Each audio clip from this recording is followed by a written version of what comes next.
Estamos começando agora o programa Espírito e Vida, uma produção da Federação Espírita do Rio Grande do Norte.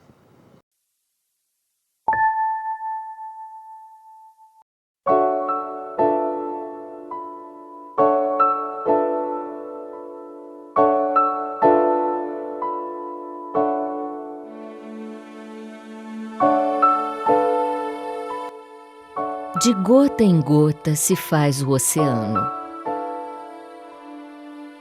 O deserto é, na verdade, um punhado enorme de ínfimos grãos de areia. O nosso planeta levou mais de 4 bilhões de anos para adquirir as características que hoje permitem a vida como a conhecemos. Uma criança primeiro engatinha, para depois andar cambaleando e finalmente correr. Há na China um tipo de bambu cujo broto fica 4 anos sob a terra antes de surgir exuberante e então, ao fim do 5º ano, atingir 25 metros de altura. Uma baleia chega a viver 80 anos. Uma borboleta, alguns dias, mas não sem antes experimentar o lento e gradual processo de transformação da lagarta. As uvas são deliciosas, porém, não se forem colhidas ainda verdes. O espírito, da mesma maneira, tem o seu tempo de desabrochar, amadurecer. E uma existência é apenas um pedaço de toda a caminhada. Então, tenha calma. Torne-se receptivo à suave condução de Deus. Sincronize seu coração com o pulso do Criador. Assim como Ele tem um projeto para cada ser na natureza, também terá um para você. É preciso saber semear, saber colher, trabalhar com carinho, saber esperar. A pressa gera ansiedade que compromete a saúde. Acerene as emoções, reduza a velocidade. Tudo tem seu tempo, inclusive e especialmente as pessoas. O amor é uma semente que floresce na alma mediante o investimento diário na afabilidade e na mansidão. Seja paciente e bom com o mundo, mesmo que o mundo não seja com você. O ritmo da humanidade é descompassado, desconectado da harmonia do cosmos, mas você pode se harmonizar e, diante da loucura dos dias, ser um porto de paz para os seus. Paciência é virtude dos sábios. Acenda essa luz em sua alma, em seu olhar, e então, onde todos enxergarem um problema, você será capaz de ser a solução.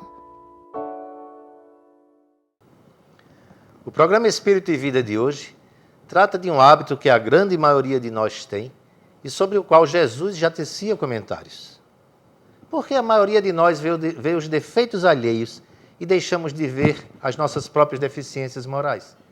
Porque apontamos o dedo para as fraquezas do próximo sem registrar as diversas ocasiões em que nos comportamos de forma equivocada? Vamos falar sobre intolerância.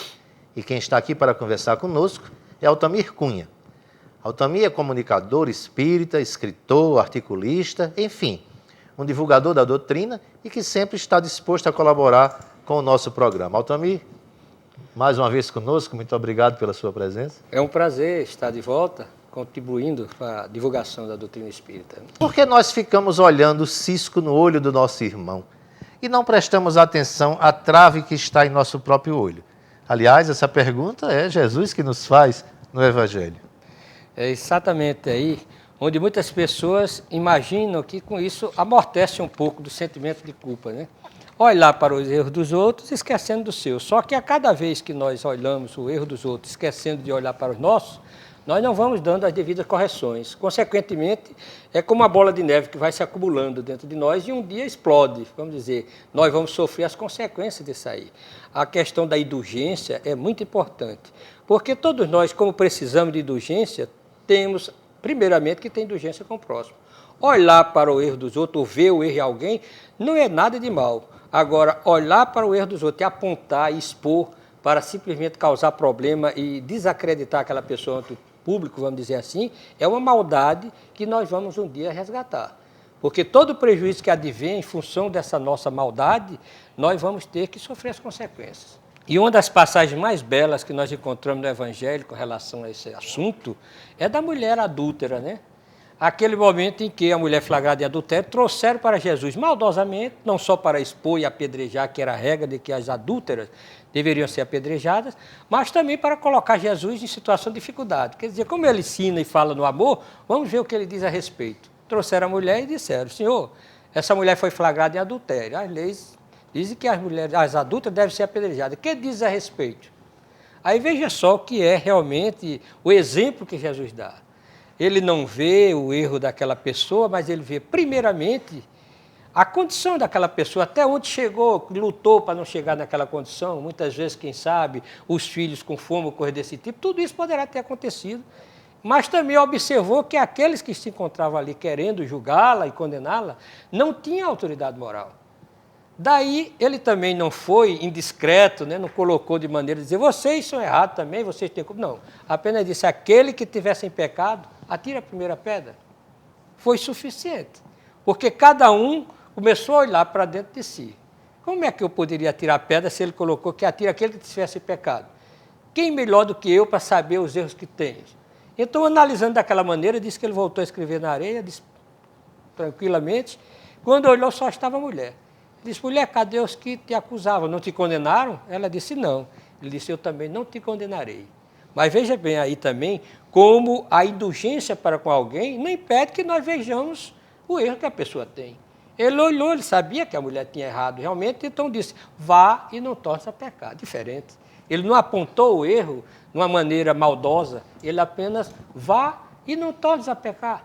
E dizem que aquela mulher se transformou numa mais fiel seguidora do cristianismo. Porque, na verdade, a gente deve combater o erro, o pecado, e não quem peca, e não quem comete o erro. Mas, Altamir, você não concorda comigo que esse ato de nós sermos intolerantes com os defeitos dos outros, na verdade, nós não estamos projetando nos outros os nossos próprios defeitos, ou seja, em última análise, nós não estamos sendo intolerantes para conosco próprios? Dizem alguns um amigo espiritual que diz o seguinte: que tudo aquilo que nós vemos no próximo, que nos causa mal-estar, é porque é uma extensão daquilo que temos dentro de nós mesmos. Muitas vezes aquela pessoa rigorosa na condenação dos outros pode ser uma pessoa que traz abafada em si as necessidades também de reforma e de mudanças. Então ela projeta naquela pessoa para esconder o que tem dentro de si. Mas é um engano, é uma ingenuidade, porque um dia todos nós despertaremos. A lei é exatamente essa. Todos nos submetemos à lei do progresso e da evolução. O espírito ele pode recalcitrar durante muito tempo, mas não durante toda a vida. Ele vai ter um dia que ter o despertamento, como nós falamos anteriormente, ele vai despertar, ou seja, pela compreensão e entendimento, ou pela dor que faz com que ele acorde para a realidade. Isso é interessante, eu gosto de citar como sertanejo, a coisa no interior. Tem aquelas pessoas que estão dormindo e você só em colocar, bater no punho da rede, fulano acorda, ela acorda. Mas tem pessoas que precisam você balançar o punho da rede. Estão em sono profundo, né, pesado. Da mesma forma, existem pessoas que no mundo abafam os seus sentimentos positivos e dão vazão apenas aos sentimentos negativos. É preciso um grande abalo para poder despertar. Kardec nos ensina, no Evangelho segundo o Espiritismo, que o orgulho é a catarata que tolda a nossa visão. Nossa visão obstruída pelo orgulho não seria a causa de não vermos as nossas próprias fraquezas? É claro, quando nós somos orgulhosos, nós atribuímos a nós mesmos uma condição de superioridade. E por atribuirmos essa condição de superioridade, nós não queremos aceitar de que temos os mesmos defeitos que os outros têm. Então criamos uma ilusão de que os defeitos estão nos outros então, e não em nós. E vamos gradativamente levando a vida achando que isso vai durar eternamente. Mas vai ter o dia do despertamento e, consequentemente, eu vou ter que modificar. Eu vou ter que me transformar. Porque a própria condição de imperfeição e os erros que eu cultivo, ela vai criar em mim, vai gerar conflitos e problemas que eu vou sentir a necessidade de mudar. Quantos problemas e quantas pessoas procuram os consultórios de psiquiatras, de psicólogos, e até mesmo nas casas espíritas, querendo colocar na mão dos espíritos aquilo que deve ser da sua própria mão, querendo, vamos dizer assim, transferir tarefas que só competem a si. Porque, na maioria das vezes, por exemplo, as obsessões são consequências das nossas falhas, dos nossos erros.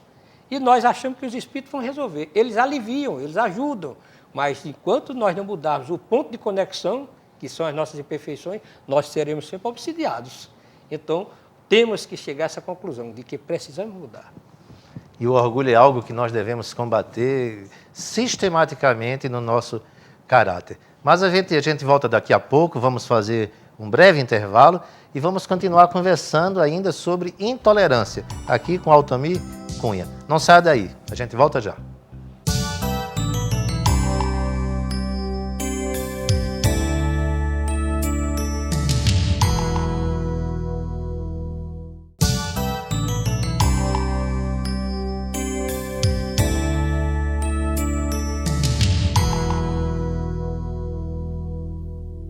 Estamos de volta com Altamir Cunha, conversando sobre intolerância. Altamir, recentemente o mundo islâmico se insurgiu de forma violenta contra o desrespeito ao profeta Maomé. Isso não revela a intolerância dos dois lados? Ninguém abre mão dos seus princípios? É exatamente a prova do orgulho e também, de certa forma, da falta de entendimento do que realmente representa o ser soberano que é Deus. Muitas vezes nós queremos colocar Deus na mesma condição nossa, e por isso que atribuímos determinadas coisas e geram-se religiões e mais religiões, igrejas e mais igrejas, tentando fazer exatamente vamos dizer assim, uma idolatria, uma adoração, sem, no entanto, cada um partir do princípio de mudança que deve realizar. A lei é clara, nós devemos nos basear na lei do amor. Então, para todos, para muçulmanos, para católicos, para espíritas, para evangélicos, a lei é essa. Eu me lembro muito bem de uma passagem que tem no livro Estudos Espíritas, que Joana de Anjos fala a respeito de um jovem sedento de conhecimentos e que procurou os maiores sábios da época, né? E chegou para um e disse: você é capaz de me explicar as escrituras sagradas no instante que eu ponho de pé num só pé? Ele disse: impossível, meu filho. Como é que eu vou explicar tanta coisa num instante que você se põe de pé? Então, não me serve a sua doutrina. Foi procurar outro da mesma maneira, impossível. Aí ele procurou Hilel, um grande, conhecido sábio da antiguidade, né? E então, quando procurou Hilel, que disse: você é capaz de me explicar as escrituras sagradas no instante que me põe de pé no só pé? Ele disse: sou, fique de pé. Quando ele ficou, ele disse: ame. Mas o resto, ele disse, todo aquele calhamaço de papel para explicar o amor. Então, amar é a religião universal. E Jesus, quando ele fala na trave e no argueiro, ele conclui o seu raciocínio dizendo: hipócritas, tirai primeiro a trave do vosso olho, e então vereis como podereis tirar o cisco do olho do vosso irmão. Como é que a gente faz para desobstruir o nosso olho, tirar essa trave enorme que a gente tem?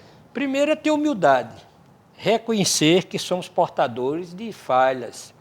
Santo Agostinho deixa bem claro, né, lá no Livro dos Espíritos, de que nós deveríamos fazer aquela retrospectiva. Ele disse que fazia muitas vezes, né, aquela retrospectiva do dia todo, o que ele tinha feito, onde tinha errado, onde tinha deixado de fazer o que devia fazer e onde tinha feito o que não devia fazer, e dessa maneira ia corrigindo gradativamente. E chegou ao ponto que ele chegou, né, um espírito evoluído, tudo. Então, precisa primeiro humildade, para poder tirar a trave, reconhecer que tem essa trave e tirar, antes de querer tirar o cisco do olho do vizinho.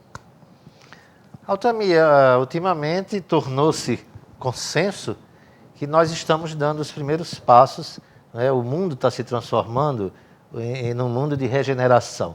Para quem não conhece, o nosso mundo atravessa várias fases. Hoje nós vivemos uma era de expiação e provas, mas estaríamos dando os primeiros passos no mundo de regeneração, que é o mundo onde começa a prevalecer o amor. Vamos conseguir nos tornar um mundo de regeneração sem desenvolver a tolerância entre nós? Não, não conseguiremos, mas, na verdade, nós vamos desenvolver a tolerância. Por mais que custe, mas a lei é essa. Nós não podemos contrariar a lei durante toda a vida. Como dissemos, o Criador tem mecanismos para que possa realmente nos impulsionar a essas mudanças.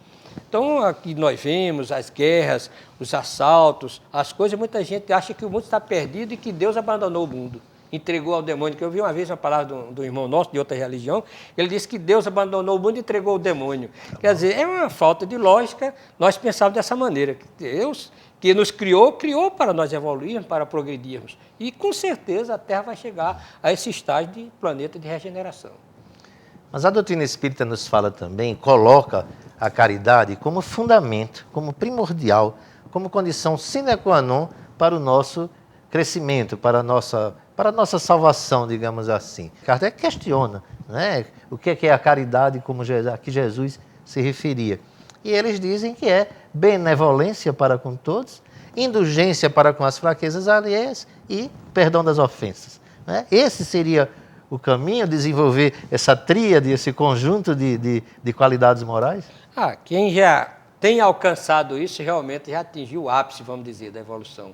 Porque exatamente são essas situações que refletem o amor. Quando nós atingimos a condição de quem realmente compreende, de quem tem indulgência, de quem perdoa, nós estamos acima daqueles que nos ofendem. Porque quando uma criança nos ofende por alguma bobagem que diz, uma ingenuidade, nós vamos discutir com a criança, nem vamos reagir, não. Por quê? Porque nós é coisa de criança. Então os espíritos superiores, da mesma maneira, é coisa de criança, ou seja, nós somos infantis ainda no sentido evolutivo. E, consequentemente, precisamos lutar, crescer para poder atingirmos a condição de espíritos perfeitos um dia, com certeza. Jesus dá o exemplo de tudo que ele pregou, quando no momento do seu tormento, no momento do seu martírio, ele solicita ao Pai o perdão para aqueles que o estão crucificando. E Estevão, as pessoas falam um pouco disso, mas Estevão, a gente vê Estevão como um gatilho na vida do Paulo, como um elemento transformador na vida do Paulo, porque Estevão, na hora do apedrejamento, ele diz assim, ele está morrendo e diz assim, Pai, Senhor, não lhes impute esse pecado, ou seja, que a minha morte não caia sobre essas criaturas. Isso é um grande exemplo, não é? De tolerância, de compreensão, não é, Altamir? Você vê o que é a superioridade. O espírito, quando atinge essa condição, ele passa a compreender a indulgência, a compreensão de que aquilo é provisório, é transitório. A condição de maldade é uma coisa transitória. O que Estevão fez quando Abigail chegou com Paulo, ele apedrejado, já ali arquejando, quase a morrer, a desencarnar? Ela disse, Abigail, com quem te deixarei? Ela disse, esse é Paulo, meu noivo. Ele disse, é um bom homem. Lutou com toda a firmeza para defender os princípios de Moisés. Tenho certeza que quando conhecer Jesus, vai ser da mesma forma. Veja bem, prognosticando o progresso e a evolução de Paulo, né? E abandonando, deixando de lado a questão da mágoa, de ressentimento. Não, por quê? Paulo só faz isso, coitado, porque está ainda ignorante quanto aos princípios cristãos. Está defendendo um que ele pensa que é verdade. Quando conhecer o outro, que é o ensinamento de Jesus, com certeza ele também vai ser firme. E foi realmente um Paulo que foi uma das colunas de sustentação do cristianismo. Eles não sabem o que fazem. Temos que ter essa compreensão. Somos todos espíritos em processo de evolução e precisamos compreender uns aos outros, para que os outros, evidentemente, também nos compreendam. Altamir, a gente vai dar uma paradinha e volta daqui a pouco com as perguntas dos nossos telespectadores. Não saia daí, a gente volta já.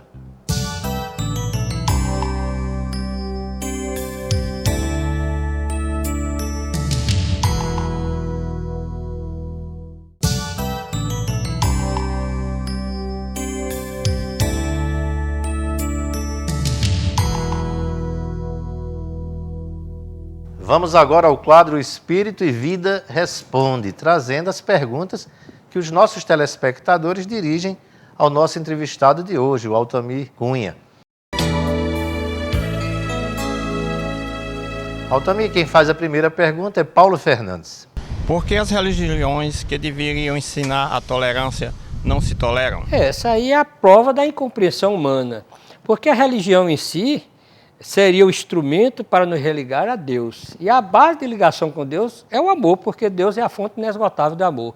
Então, os homens passam a procurar as religiões buscando muito mais os seus interesses do que a proposta realmente de conduzir, de iluminar as consciências.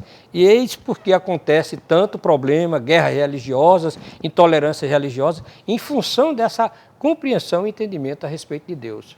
Gostaria de saber por que algumas pessoas não toleram as minorias, gays, lésbicas, negros, etc.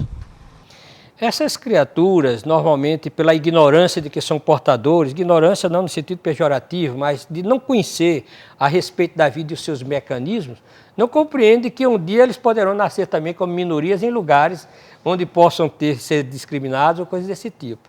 Todas as criaturas são filhos de Deus, todas merecem respeito. Não é a cor que faz a diferença evolutiva da criatura. Nós vemos hoje situações onde a minoria se destaca nas suas competências, né? Como pessoas evoluídas em termos de compreensão, de amor. Então, por que discriminar? Muitas vezes nós discriminamos e não aceitamos aquilo que nos incomoda porque nós talvez desejássemos estar em tal situação e não temos a coragem de estar. É o que dizem alguns estudiosos do assunto. Então, muitas pessoas que estão retrancadas em si, às vezes discriminam aquilo que ele, na verdade, gostaria até de fazer e não faz. Aquele homem, por exemplo, que é muito radical em combater determinadas coisas do jovem, ele desejaria ser jovem para fazer tudo aquilo e fica, então, com inveja, criando situações de limitações e assim por diante. Jesus fala que nós devemos perdoar 70 vezes, 7 vezes, ou infinitamente. Mas, hoje, a humanidade vive, como gostam de falar, pela bola 7, ou no limite. Então, nós temos condições de perdoar as indiferenças que estão acontecendo no nosso meio social em relação a aceitar os políticos, as greves, o nosso próximo que é também um assassino, um assaltante, enfim, toda essa gama de pessoas que estão praticando atos contrários à lei natural, à lei divina, à lei de evolução. O que é que podemos fazer para melhorar isso?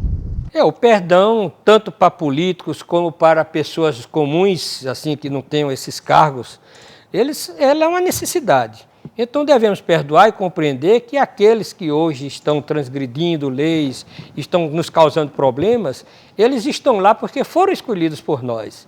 Então nós temos que mudar de consciência. Nós temos que ver realmente, já que a pergunta foi dirigida, restrita a esse povo, temos que saber realmente de que eles estão lá porque nós colocamos. Nós perguntaríamos, alguém já viu um jabuti numa árvore? Não. Se ele está, é porque alguém colocou. Então, nós precisamos nos conscientizar. Perdoar porque somos nós, primeiramente, o culpado, porque os escolhemos. Porque nós não toleramos aqueles que são diferentes de nós. É consequência do orgulho. Nós, muitas vezes, achamos que somos detentores da verdade e devemos compreender que o mundo é constituído de diferenças. Olhamos, a princípio, para os dedos das mãos e já vemos que são diferentes. No entanto, se ajudam mutuamente. Se um dedo se rebelasse contra o outro, seria um problema em nossas vidas. Então, todos são importantes. Nós, às vezes, vemos uma religião, determinada religião, dizemos, ainda pregar princípios como esse, isso é uma imbecilidade. Já vi gente com termos assim. Não, de maneira nenhuma. Aquela é a maneira de entendimento e que tem algum sentido para alguém. Porque tudo vai de acordo com o nível de consciência que nós atingimos. Existem pessoas que, por exemplo, os ensinamentos espíritas, para eles não são tão importantes, porque eles ainda não atingiram o nível de entendimento. Eles se sentem melhor numa igreja tal qual. Nós temos um exemplo, até citamos muito no Irmã Sheila, que é o núcleo que nós militamos, e que tínhamos um caseiro, tomava passe, participava conosco de tudo e voltou a beber e tudo. E aí? Tomava passe, fazia tudo. Depois, os irmãos de outra religião conheceram e trouxeram, até hoje ele não bebe mais. Então, por quê? A maneira deles abordarem aquela coisa é como ele realmente entendia e afastou-se do vício. Eu tenho certeza que os nossos telespectadores estão suficientemente esclarecidos. Agradecemos a sua presença aqui conosco e contamos com você outras vezes. Nós é que agradecemos. É sempre importante nós colaborarmos, porque é a oportunidade de levar a doutrina espírita, é a oportunidade de iluminar consciências. E a primeira consciência que se ilumina é a nossa quando divulgamos, né? Vamos agora passar para o nosso último quadro.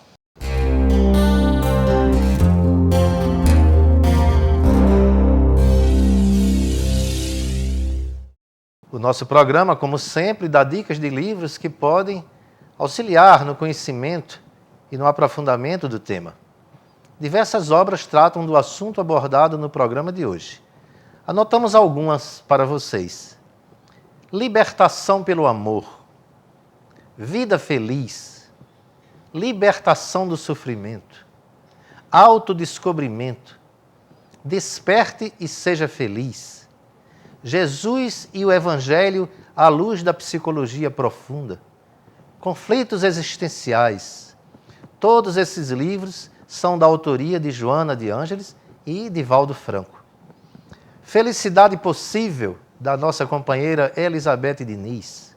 Espiritismo Passo a Passo com Kardec, de Cristiano Torchi.